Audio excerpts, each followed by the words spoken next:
நீங்கள் என்ன consent withdraw வாங்கிக்கிறது, மேரேஜை டிசால்வ் பண்ணிடுது the supreme court using this special provision, special power of the Supreme Court under Article 142. எதற்காக இதை நான் தகவலை சொல்கிறேன் அப்படின்னா, உங்களுக்கு உரிமை உண்டு. ஒரு கணவன் மனைவி ஒன்றா வாழுங்க. அப்படி பிரியணும்னு ஆசைப்படுறீங்களா, like a gentleman gracefully separate. அதோட புட் அ ஃபுல் ஸ்டாப். கோர்ட்டில் ஒன்று ஒத்துக்கிறது, வெளியில் ஒன்று செய்யறது வேலைக்காகாது. உரிமை அறிவோம், சட்டம் தெளிவோம்.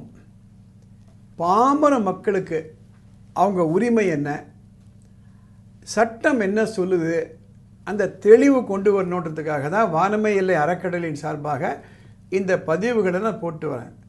It is intended for ordinary people, not for lawyers and judicial officers. நெருப்போட விளையாடக்கூடாதுன்னு சொல்லுவாங்க, கரண்ட்டோட விளையாடுதடா அப்படி சொல்லுவாங்க. அதே போல தான் கோர்ட்டு, சட்டம், நீதிமன்றத்தோடையோ கோர்ட்டோடையோ நம்ம விளையாடக்கூடாது. we should take them seriously. சட்டம், நீதிமன்றங்கள் எல்லாம் ஹை வோல்ட் எலக்ட்ரிசிட்டி, அது நமக்கு நல்லது பண்ணும். ஆனால் அதை மிஸ்யூஸ் பண்ணோம்னா தூக்கிடும். எதுக்காக இந்த பீடிகையோடு நான் ஆரம்பிக்கிறேன்னா, ஒரு சுப்ரீம் கோர்ட்டில் ஒரு ஜட்ஜ்மெண்ட் ரீசெண்டாக, ஒரு லேடி காம்ப்ரமைஸ் மீடியேஷன்லாம் போய் கன்சென்ட் டைவர்ஸ் வாங்குறாங்க. கணவர்கிட்டேருந்து 75 லட்சம் ரூபாய் ஒன் டைம் பேமெண்ட் வாங்குறாங்க, டேர்ம்ஸ் ஆஃப் அக்ரிமெண்ட்லாம் செட்டில்டு, கன்சென்ட் டைவர்ஸ் கொடுத்துட்றாங்க. அதோட போண்டி தானே. அதுக்கப்புறம் என்ன பண்ணுறாங்க, ஹஸ்பண்ட் மேலே கிரிமினல் கம்ப்ளைண்ட் போடுறாங்க. அது மட்டும் இல்லை, என்னுடைய கன்சென்ட்டை நான் வித்ட்ரா வாங்கிக்கிறேன் அப்படின்னு பெட்டிஷன் போடுறாங்க. எதனாலன்னா, 120 கோடி ஜுவல்லரி அவர் எனக்கு திருப்பி கொடுக்கல, அது தவிர 50 கோடி இருக்கக்கூடிய கோல்டு பிஸ்கட்டு அவர் வச்சுருந்தார், என்கிட்ட திருப்பி கொடுக்கல, அதனால் நான் கன்சென்ட்டை வித்ட்ரா வாங்கிக்கிறேன்னு அந்த அம்மா சொல்கிறாங்க. இது சுப்ரீம் கோர்ட்டுக்கு போகுது. எந்த இடத்துலையுமே இந்த 120 கோடி கோல்டு நகையை பற்றியோ அல்லது அந்த 50 கோடி கோல்டு பிஸ்கட் பற்றி எங்கேயுமே இல்லை. அவங்க எக்ஸ்சேஞ்ச் பண்ண வாட்ஸ்அப்பில் கூட கிடையாது. ஜட்ஜுக்கு பயங்கர கோபம். அதை நான் படிக்கிறேன், கேளுங்க. It is a trite law that once parties have entered into a settlement agreement போட்டிங்க, which is duly authenticated by the mediator, அவர் கையெழுத்து போட்டாரு.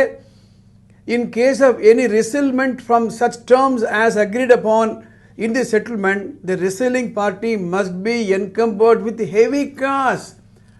அது மாதிரி யாராவது பின்னுக்கு போனாங்கன்னா அவங்கள சும்மா விடக்கூடாது. Any deviation of the terms of the settlement arrived in mediation and later confirmed by the court should be dealt with strictly, and such deviation harbors an attack at the foundation basis of entire process of mediation. விளையாடுறீங்களா அப்படின்னு சொல்கிறாங்க. அது மட்டுமல்ல, நீங்கள் என்ன கன்சென்ட்டை withdraw வாங்கிக்கிறது, மேரேஜை dissolve பண்ணிடுது the supreme court using this special provision, special power of the Supreme Court under Article 142. எதற்காக இதை நான் தகவலை சொல்கிறேன் அப்படின்னா, உங்களுக்கு உரிமை உண்டு. ஒரு கணவன் மனைவி ஒன்றா வாழுங்க. அப்படி பிரியணும்னு ஆசைப்படுறீங்களா, like a gentleman gracefully separate. அதோட புட் அ ஃபுல் ஸ்டாப்.